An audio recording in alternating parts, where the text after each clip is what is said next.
Gatho Negushoka. MC Jimmy Kajim is a happy man kuona his lovely Wambui has delivered their second born baby.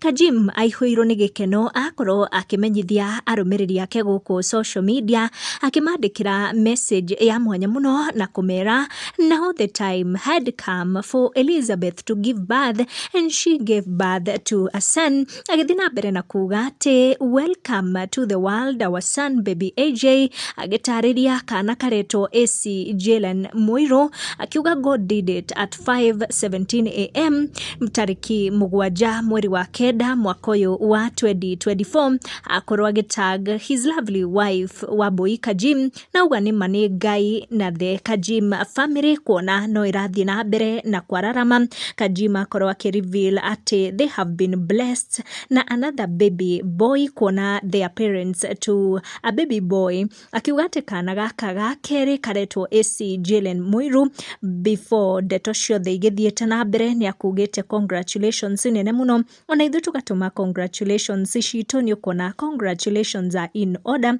to the Kajim family na nĩ ũkuona Dama wa Spares amwe among arĩa magĩkorwo magĩtũma congratulations nyingĩ mũno kũrĩ Jimmy Kajim na Wambui wake his family igĩthiĩ na mbere na kwandandũka ndikũmĩtenderithia makĩria. Make sure nĩ ũra turn on your notification ũga subscribe nĩguo hingo ciothe ũgakinyĩrwo nĩ video citũ. Tucemanie na wa next one.